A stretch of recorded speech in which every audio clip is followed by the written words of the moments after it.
After leaving, everything is possible. The question is, how does this everything actually look like? This is what we're exploring in this podcast. I'm Janina. I left my safe little life back in Germany some years ago, and ever since my life has become it's a very colorful explosion. Let's put it like this. It's a wild ride. I truly enjoy it, though I can also honestly say it's not only easy peasy all the time, right? So here in my podcast, Off They Go, Stories of Starting Over Abroad, it's a place where I share a bit of my story, but I also talk to other brave souls that took the leap, that followed their intuition or whatever it was that made them leave their home and try a different path, a step into the unknown. I'm super excited to explore what is coming out of this. Let's dive into today's episode, shall we?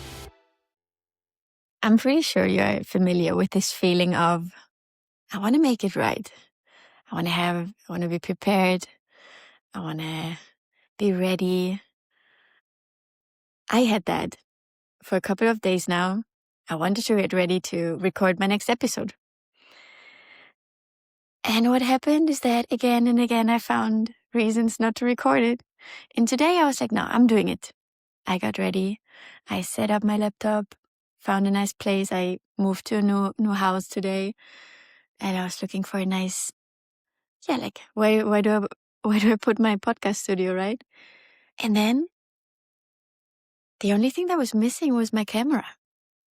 I was like, where is it? Because the thing is, if you travel light, I don't have a lot of things.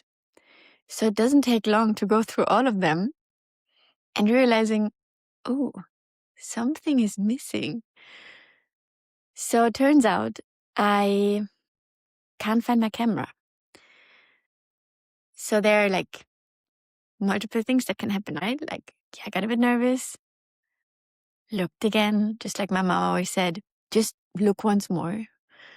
I mean, I just thought of that I used to lose so many things all the time, got a lot better at it. Yet today was the day when I couldn't find a meaningful piece of my luggage.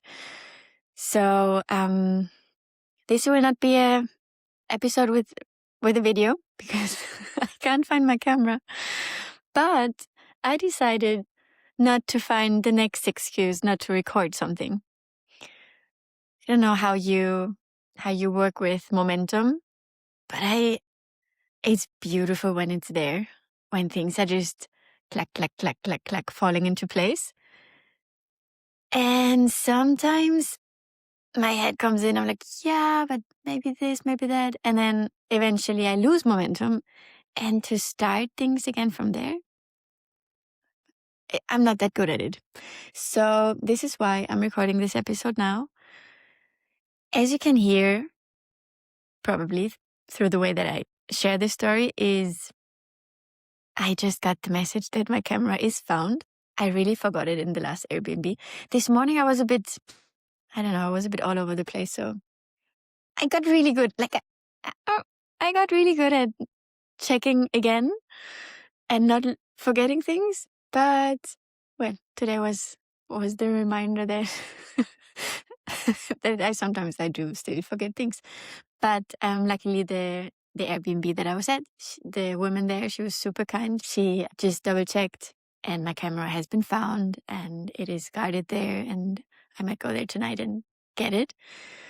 But it was a beautiful moment of realizing, okay, I got stressed, right? So what do we do in these moments? Like, wow, things are gone. And I mean, it doesn't happen too much, but it did happen a couple of times on my trip. And then there was this decision, okay, is this something to go after? Is this something to leave behind? Is this a natural way of traveling lighter over time? I mean, it is in a way, right? But yeah, I like when situations like this come up, and especially when they're solved that quickly, because this woman, she answered me like so quickly. So I didn't even, I don't know, it felt, I couldn't really stress out because within 5 minutes I got the message, it was found. So that was good. But sometimes, I mean, we get a message and we don't know what to do, right?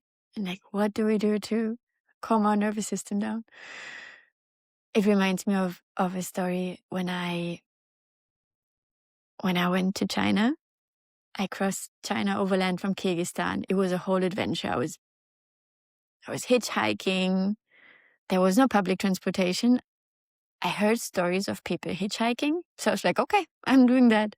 Between Kyrgyzstan and China, like between the border control, there's like many kilometers of like no man's land.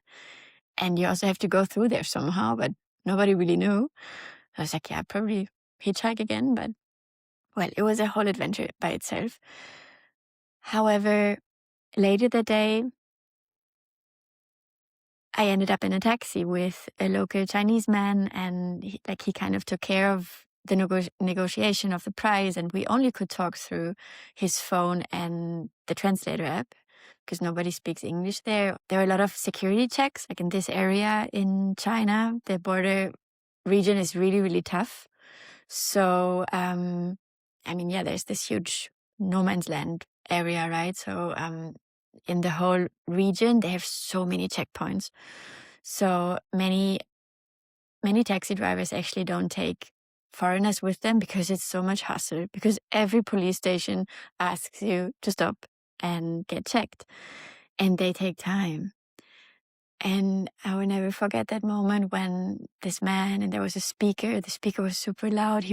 Someone was talking on speaker, but it was not the man sitting there. And he looked at my passport for so many minutes. And eventually he translated the question, like where I was from. So it was such a remote place. I mean, I can't read Chinese language, like Chinese signs. And in this region, like it's close to Kyrgyzstan. So there you have the Cyrillic alphabet, right? So, I mean, who am I to be like, you can't read these letters. You should know. I can't read any of those. It's not true. I can read the Cyrillic letters, but I can't read the Chinese letters. So, still it was like, wow, this man looked at my passport for at least 5 minutes and not knowing like what it actually said. So eventually luckily I had an eSIM. It's the only place where I ever got an eSIM before entering the country. So I could look up like a picture of Germany. And that was when I learned the word de Gaulle, which means Germany. And you have to pronounce it kind of like, I mean, I'm probably not doing it perfectly, but you have to pronounce it like this. If you say de Gaulle, nobody would understand it. So it was de Gaulle. Well, at least I could say that I was from Germany at that point. So, coming back, why do I tell this random story? It was a moment where my nervous system completely freaked out. Like a moment happened within these hours. So I crossed the border. I was behind the no man's land. I officially entered the country, and there were many checkpoints. And at the third or fifth checkpoint, I was still in the taxi with this one local traveler and the taxi driver. And I was the one that was asked to go outside. So I took my small bag. I went to the checkpoint. They asked me for my passport. I gave them my passport. And then I just saw on the side of my eye how my car, the taxi, it started driving, but it didn't start like driving slowly to find a way to park, like to park somewhere. It started speeding, and off it went, and it was gone.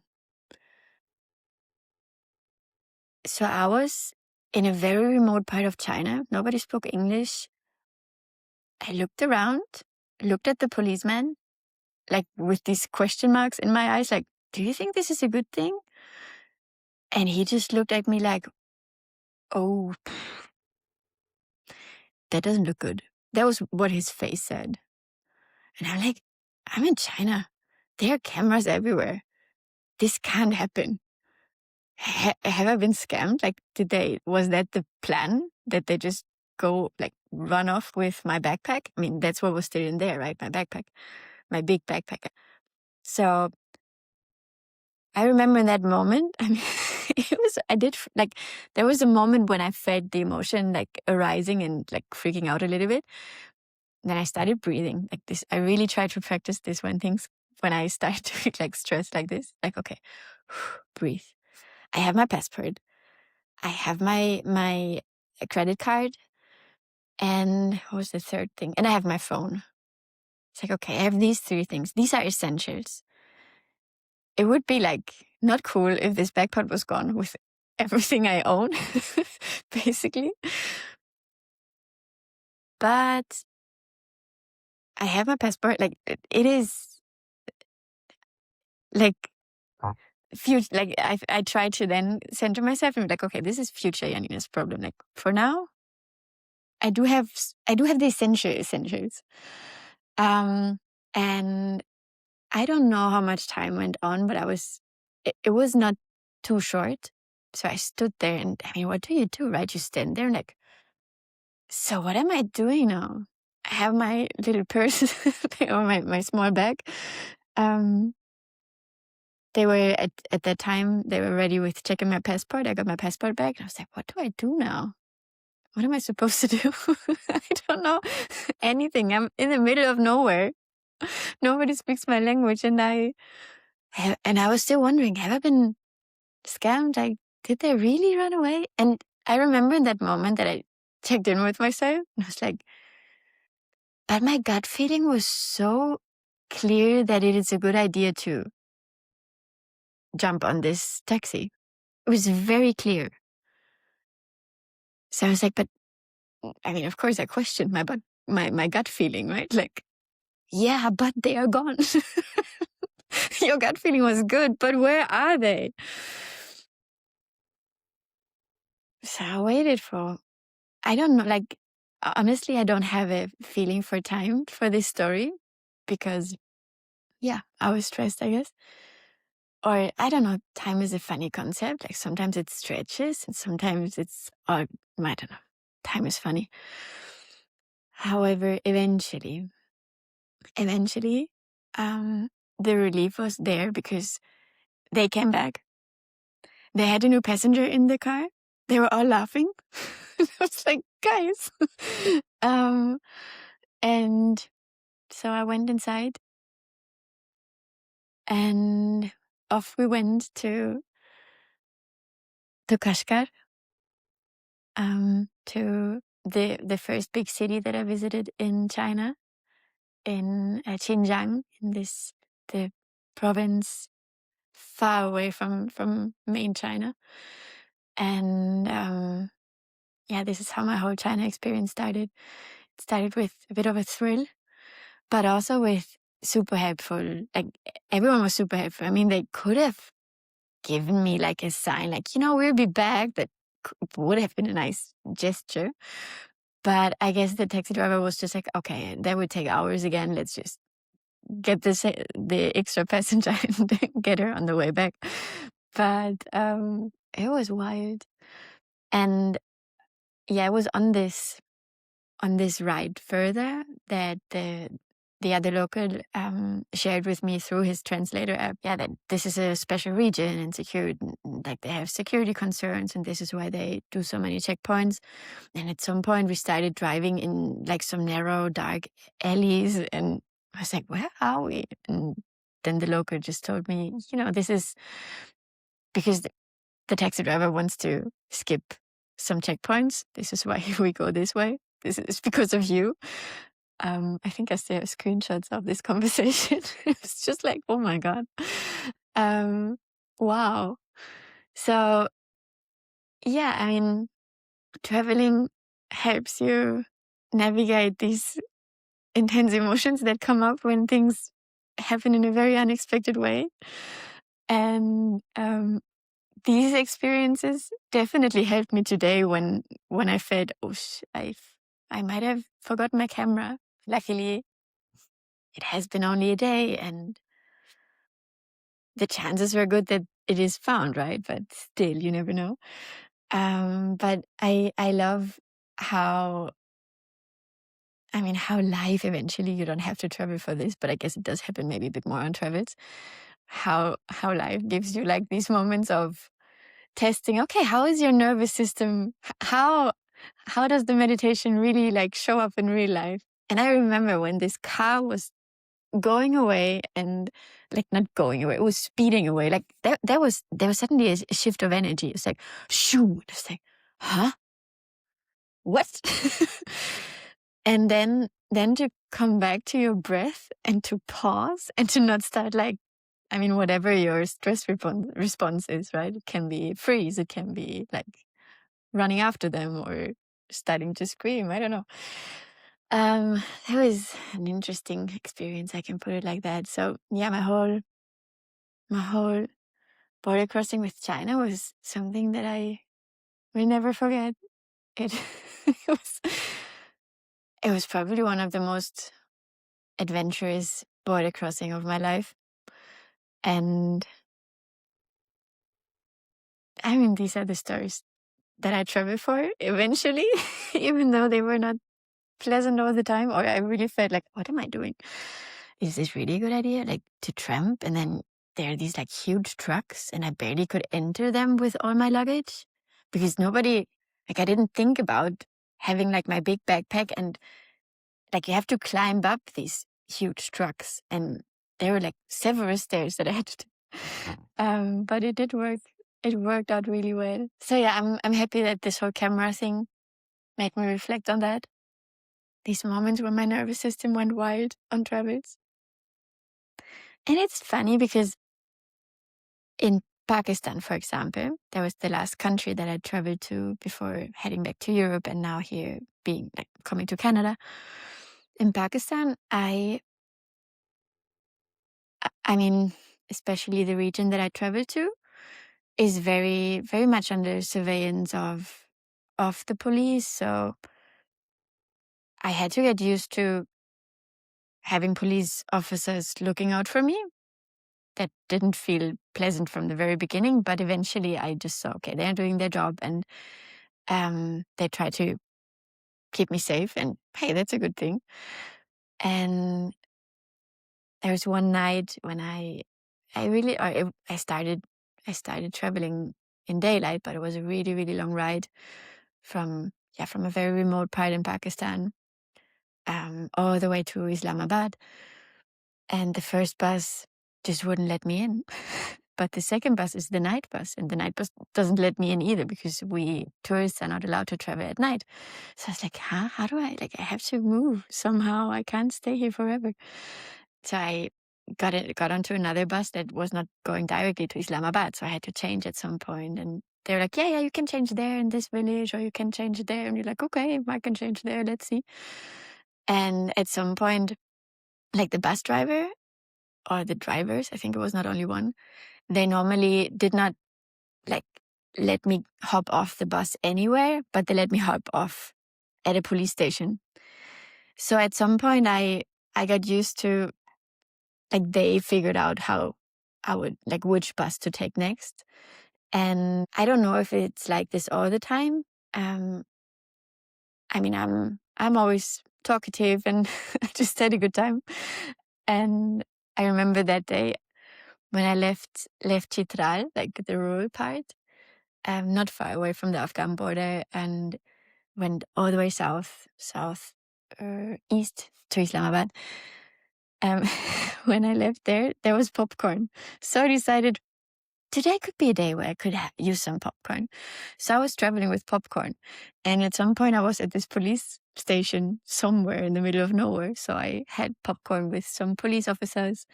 And eventually I said, I sat on this pickup. They helped me out they gave me a lift to an ATM because in Chitral I struggled to get cash. So after weeks and weeks in this area, I ran out of cash.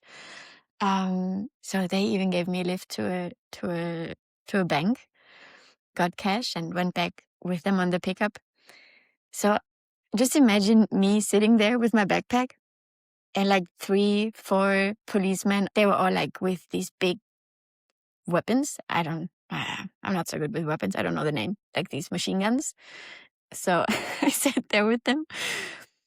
So of course I offered them some popcorn. So I had some popcorn with some policemen and their weapons on this pickup, waiting for them to figure out which bus I can take to Islamabad. And eventually they succeeded. I ended up on a nice bus. I made it to Islamabad, arrived there quite late, and ever since I was more in charge to organize my travels, because from there on the police was not really like caring about tourists in that, like, it was, I didn't feel that much under surveillance like in this other region. I lived with a family in Kalash Valley for a while. I will share at some point, I will share about this magical experience. However, even there, like, it was a tiny village somewhere. I lived with this family, and every now and then a policeman just came by and checked in if everything was okay. So they really tried to, but I see it as they try to take care of their tourists and that everything is all right. And it is something that me as an individual traveler, I'm not used to it. But then again, I was in China, like there are cameras everywhere, like you were surveyed there all the time anyway. So I guess I got used to, like, that's the thing on travels. You realize, like, you experience things that are very different from what you would deem like normal in your country.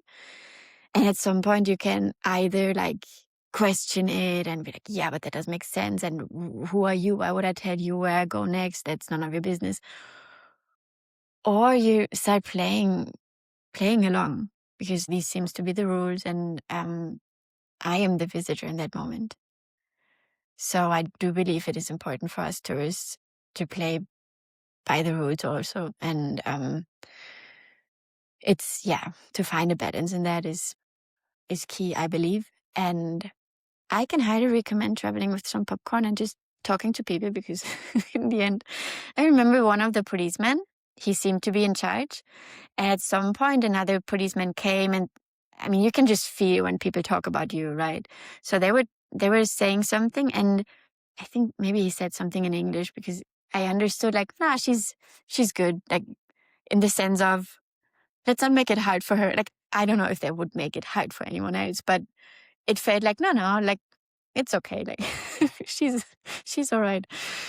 I don't know. I guess that's why, for me, like, honestly, the first day when I had this encounter with policemen in Pakistan, it was in a bus. We were supposed to go on this bus. There was another tourist with me, another woman, and we were stopped in the middle of the night, and everybody was allowed to go further, and we were not.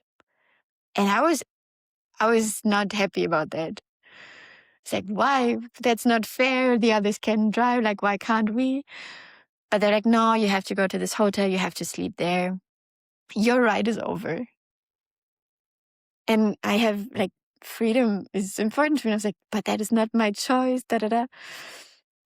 But I mean, in the aftermath, I had a really good night. The hotel was absolutely affordable. I could share the room with the other traveler, and we had actually a good sleep. And they organized, or they stopped another bus the next day, and we could hop on the next bus, and we could actually also see something while driving, which was it was a beautiful ride. So eventually it all happened for our favor. But still, like, the first encounter for me was like, no, I don't, like, you feel like someone is taking away your freedom. Like, that's what I felt. And I'm a bit allergic to that. But eventually I realized, nah, it was okay. It was okay. And I was not, like, I didn't have to arrive in the middle of the night anywhere. So, yeah. Looking back at how I reacted to my first encounter, and then ending up, like, first encounter with these policemen, where I was really like, no, who are you to tell me what to do? And then surrendering a bit to it and having popcorn, and it's a picture, right? Like, sometimes we, like, try to push through, and yeah, no, I know what's best for me. Whereas in the later on my journey, I just played along, and it was a lot smoother, and I came a lot further, and it was just a lot more enjoyable. There have been hours when I was sitting around and I didn't know, like, what's happening now? Like, okay, I'll just sit here. Okay, let's just look around. Like, like this is part of the way that I traveled in the last months, because when you don't plan so much, then there might be some moments where things are a bit like unplanned and maybe not as efficient as we Germans are used to, or as we claim things to the way they should be. But the fun it was a lot of fun. It was, there were some pictures that it literally feels like a movie. Like you sit there, have popcorn with them, or you sit there and your taxi is just taking off, or you like, it's like, huh? Who's testing me right now? Like, what is going on? So, this is my little, well, I guess that's it for now. That has not been at all what I thought I would put into the second episode of They Go. But here we are with an audio-only episode, and I will set up a little post on Instagram and put together some pictures to give some visuals, as I love visuals. And that's it for now. Let me know when your nervous system cracked you right open the last time, and how did you react? Or maybe next time it happens, let me know if you find a way to pause and breathe and not run away like a chicken, which I do sometimes too. All part of the process. I will now take my dog. I'm doing a dog sit right now. We will go for a little walk through the snow. It's snowing a lot right now. And afterwards, I'm heading to this other Airbnb in the other part of the city to get my camera back and close that chapter. Just like my grandpa always said, things that, in German obviously, but translated to things that you don't have in your head, you have them in your legs, because you have to walk twice or 3 times. So this is what I will do now. Have a lovely, whatever time it is, day, night, week, month, year. Enjoy, and maybe we manage to take these stressful moments with a tiny bit of humor. It makes things so much easier.